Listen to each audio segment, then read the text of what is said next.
박정수 대표, 유창희 대표 나오셨습니다. 어서 오세요. 안녕하십니까? 네, 안녕하세요. 네. 오늘 정말 많은 분들이 딱 스튜디오에 들어오자마자 이제 한숨 쉬시고 오늘 뭐라고 말해야 될지 모르겠다라는 의견 많이 주셨는데요. 많은 분들이 좀 답답하실 겁니다. 그래도 조금 더 힘내서 하나씩 종목별 대응 전략, 투자 의견 드려보도록 하죠. 첫 번째 OX부터 만나보겠습니다. LNF, 제가 앞서 말씀드린 것처럼 지금 코스닥 시총 거의 대부분 다 밀리는데 LNF와 에코프로피엠만 빨간불이 나와 있어요. 하락장에도 이들이 답일까요? 아니면 이들도 우리가 피해야 될까요? 두 분의 의견 확인해 보도록 하죠. 나뉘어졌습니다. 유창희 대표님은 그래, 얘네는 그래도 아직 살아있어 보인다라는 네. 의견이신가요? 그쵸. 오늘 많은 종목군들이 무차별적으로 네. 폭락이 나왔어요. 이 폭락이 나왔다는 것은 기업이 나쁘다라는 건 아니죠. 그러니까 한마디로 개별 리스크가 아니라 시장 리스크에 의해서 하락이 나왔는데 그럼에도 버티고 있다. 그 얘기는 결국에는 이들 기업은 아직은 성장이 남아있다라는 것이라 생각을 좀 하고 있습니다. 그렇기 때문에 예를 들어서 뭐 저 바닥에서 움직이는데 오늘 좀 덜 하락하는 거라면 저는 뭐 부정적으로 보고 있지만 아직은 뭐 상단에서 물론 고점 대비 조정이 많이 나오고 추세가 썩 좋은 건 아니지만 그래도 중요한 자리에서 양복을 내면서 플러스 전환됐다라는 것은 시장에서는 그래도 믿을 종목은 이런 종목에 좀 기대를 하고 있는 것이 아닌가 생각하고 있습니다. 네. 박정수 대표님은 반대로 X를 주셨는데요. LNF도 조심해 봐야 될까요? 오늘 좀 전반적으로 보니까요, 이 테슬라의 카메라 모듈, 네. 또는 그 삼성전기도 마찬가지고 이 카메라 모듈이나 아니면 애플 쪽 이런 이슈가 있는 섹터가 좀 강세를 보이지 않나라고 생각을 합니다. 이 LNF 같은 경우에도 테슬라의 4680 배터리 수혜 기대감이 최근에 좀 불어닥치면서 수급이 좀 몰리고 있고 오늘 삼성 SDI에도 또 그로 인해서 외국인 수급이 좀 몰리고 있는 그런 국면이기 때문에 이게 좀 단기적으로 수급 강세가 좀 나타나는 상황이어서 보유하신 분들은 조금 더 홀딩 관점을 가질 수 있겠지만 신규 매수로 접근하기에는 위치적으로 좀 부담이 있지 않을까라고 생각을 합니다. 그리고 차트상 월봉상 흐름을 보더라도 네. 거의 지금 이제 고점을 형성하고 있는 그런 단계이고 또 이미 자기 자산 가치 대비 한 10배 이상 부각을 받고 있는 상황이기 때문에 보유자의 영역인 생각이 강하게 들어서 X 의견을 드렸습니다. 네. 갖고 계신 분들은 계속 홀딩, 하지만 신규 접근은 아니다. 이렇게 의견 주셨고요. 이어서 두 번째 종목 볼게요. 지금 이런 상황이 벌어지게 된 게 물가 상승 때문인데 물가의 배경에는 곡물가 상승, 유가 상승이 있습니다. 오히려 수혜주로 볼 수 있는 팜스토리, 이 종목은 계속 들고 가는 게 맞을까요? 두 분의 의견 확인해 보죠. 여기서는 O 주셨습니다. 저도 최근에 원자재 공부를 해봤는데 유가보다는 곡물가 상승 사이클이 더 길어질 것이다라는 의견이 많던데요. 그렇죠. 뭐 네. 유가는 강제적으로 소비를 둔화시킬 수 있어요. 네. 예를 들어서 극단적으로 전 세계가 내일부터 오부제 운행합니다. 해버리면 네. 뭐 차량 운행을 법적으로 막겠다라는데 어떻게 하겠습니까? 뭐 유가는 하락을 하겠죠. 근데 내일부터 하루 한 끼 드세요 그러면 그게 다 가능하겠습니까? 안 되죠. 안 되죠. 한마디로 곡물 이 관련해서는 시장에서 통제할 수 없는, 그러니까 어떻게 통제할 수 있는 방법이 전혀 없다. 거기다 지금 기후 환경도 안 좋고 또 아직 곡물가 상승이 이제 시작도 안 했다라는 얘기가 나오는 게 왜 그러냐면은 아직 지금은 재고되는 걸 사용하고 있는 거거든요. 근데 이제 신규로 추수를 해야 되는데 정말 가을에 그만큼 추수가 될까?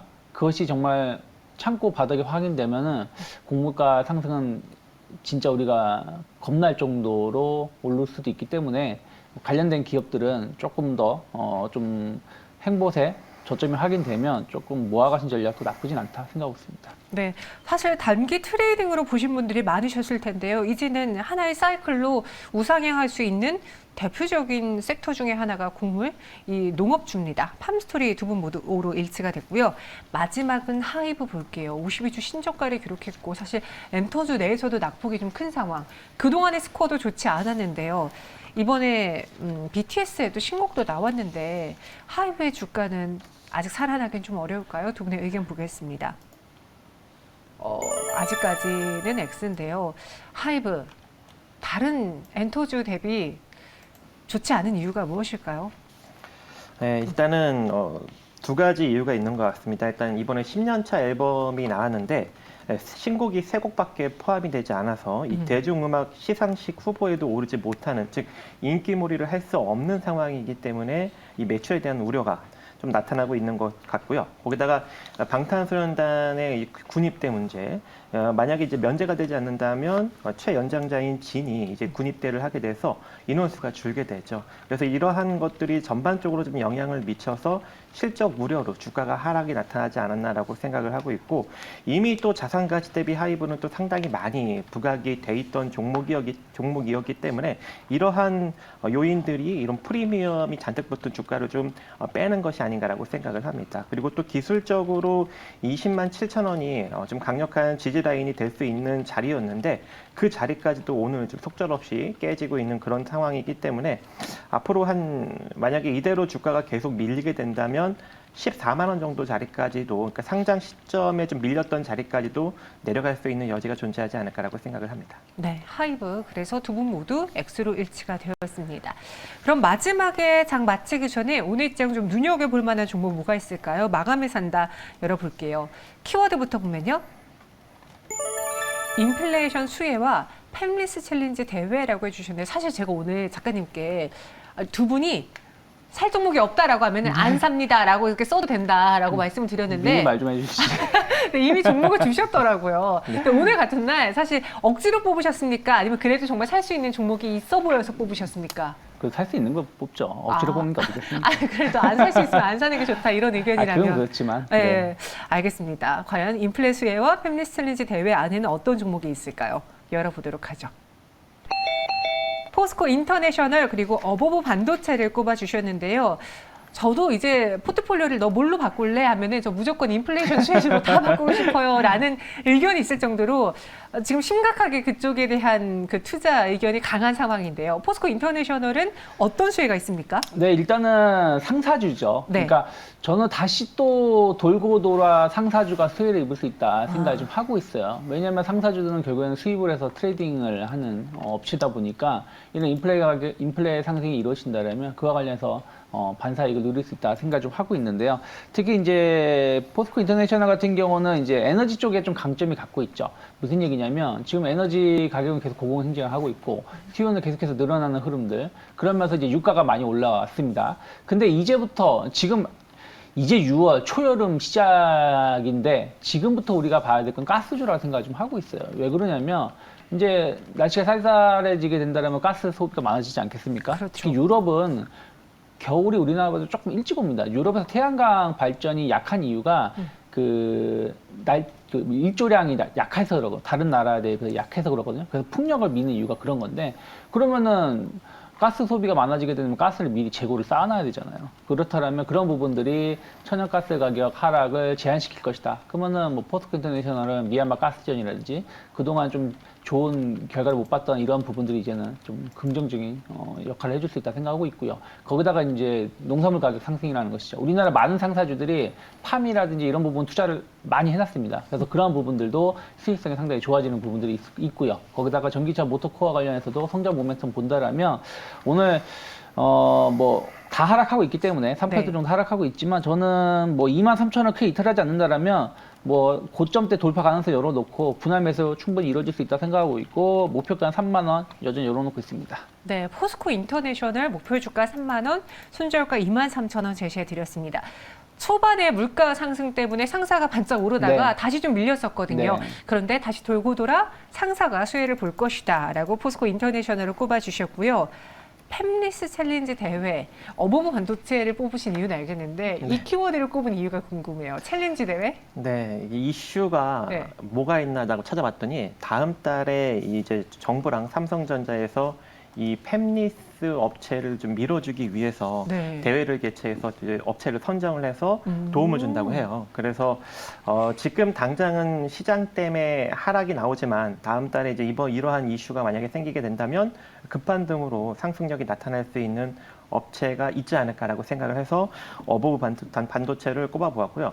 우리나라 이제 팹리스 업체가 좀 몇 종목이 있는데 몇 회사가 있는데 그 중에 가장 실적이 좀 우량한 종목이 어버브 반도체였고 이번에 실적도 나쁘지 않았습니다. 1분기 실적도 매출 546억에 영업이익 67억을 기록을 하면서 전년 대비 실적이 좀 나아지는 그런 모습을 보이고 있는 상황에 자산 대비 부채도 굉장히 적어서 이러한 경기 침체 우려를 충분히 견딜 수 있는 그런 업체가 되지 않을까라고 보여지고 있습니다. 거기에 비메모리 반도체 중 주로 이제 가전 전기 제품의 두뇌 역할을 하는 MCU를 생산 설계를 하고 있기 때문에 특히 이제 우리나라 LG전자나 삼성전자도 가전이 상당히 많이 팔리고 있는 그런 상황이죠. 그렇다 보니까 앞으로도 그 수요가 상당히 많이 증가되지 않을까라고 생각을 하고 있고 삼성전자도 이 업체를 선정하지 않을까라고 한번 기대를 해볼 수 있을 것 같습니다.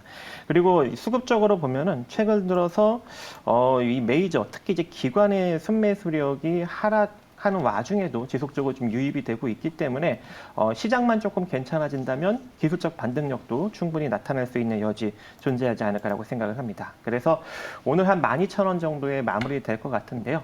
11,900원 이하로 여러분들이 좀 분할 매수로 가시는 것이 좋을 것 같고 손절 라인은 11,400원 정도 제시해 드리는데 또 시장이 또 강력하게 밀려버리면은 더 밀릴 수 있는 여력도 존재하다 보니까 손절 라인 11,400원 정도 잡고 손절하시고 그다음에 목표가는 이대로 상승력이 나타나게 된다면 한 13,100원 정도 자리까지는 기술적 반등력이 빠르게 나올 것 같습니다. 그래서 거기까지 일단 보시되 혹여라도 뭐 시장이 더 좋아지면서 강력한 상승 흐름이 나타난다면 추가적인 홀딩도 가능하다라고 생각을 합니다. 네. 어버브 반도체 목표 주가 13,100원, 손절가 11,100원 제시해 드렸습니다.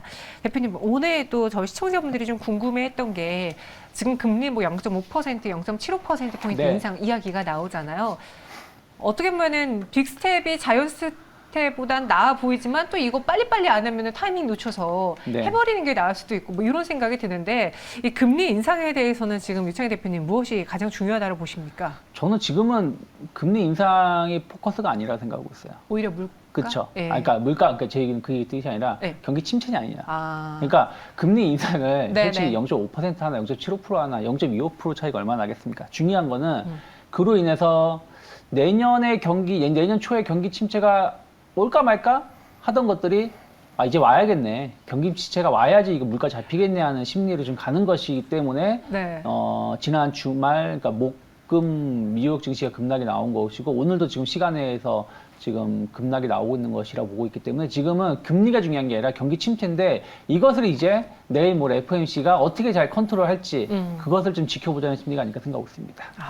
오히려 이 성장에 대해서가 더 중요하다라고 했어요. 지금 이게 금리를 올리게 되면은 소비력이 좀 줄어드는 대신 물가가 하락할 수 있는 거잖아요. 그쵸. 그걸 노리는 건데, 근데 그러다가 금리 인상으로 인해서 기업들의 피해가 돼서 성장이 둔화되면은 이건 침체인가요? 그렇죠. 그러니까 무슨 얘기냐면 네. 이제 원래는 금리를 올리게 되면 소비가 좀 줄어들고 물가가 잡히는 것인데 지금은 어설픈 금리로는 소비가 전혀 안 줄어든다는 것이죠. 네. 특히 미국 시장 같은 경우가 그러다 보니까 아예 그냥 침체를 만들어야 된다. 아. 파월이 그런 얘기를 이미 1월부터 얘기를 했었어요. 지금 뭐 침체를 만들어야지 금리를 잡을 수 있다. 물가를 잡을 수 있다. 그래서 그런 부분들을 이미 얘기를 했고 그런 것들이 시장의 압박감으로 나오고 있기 때문에 그러다 보니까 저는 애플, 뭐 알파벳, 뭐 마이크로소프트가 최근에 많이 하락했거든요. 네. 그 이유가 경기 침체를 반영하는 것이 아닌가 생각을 좀 하고 있습니다. 알겠습니다. 이 소비 둔화에 대해서도 혹시 걱정하십니까? 당연히 걱정이 되죠. 최근 들어서 지금 유가가 많이 올라갔잖아요. 네. 미국 같은 경우에는 1년 만에 2배 정도 유가가 올라갔다고 해요. 그로 인해서 소비 침체가 될 거라는 가능성이 지금 불어닥치고 있는데 진짜 그렇게 돼서 소비 침체가 되면 그때는 진짜 비로소 경기 침체가 되는 것이죠. 네.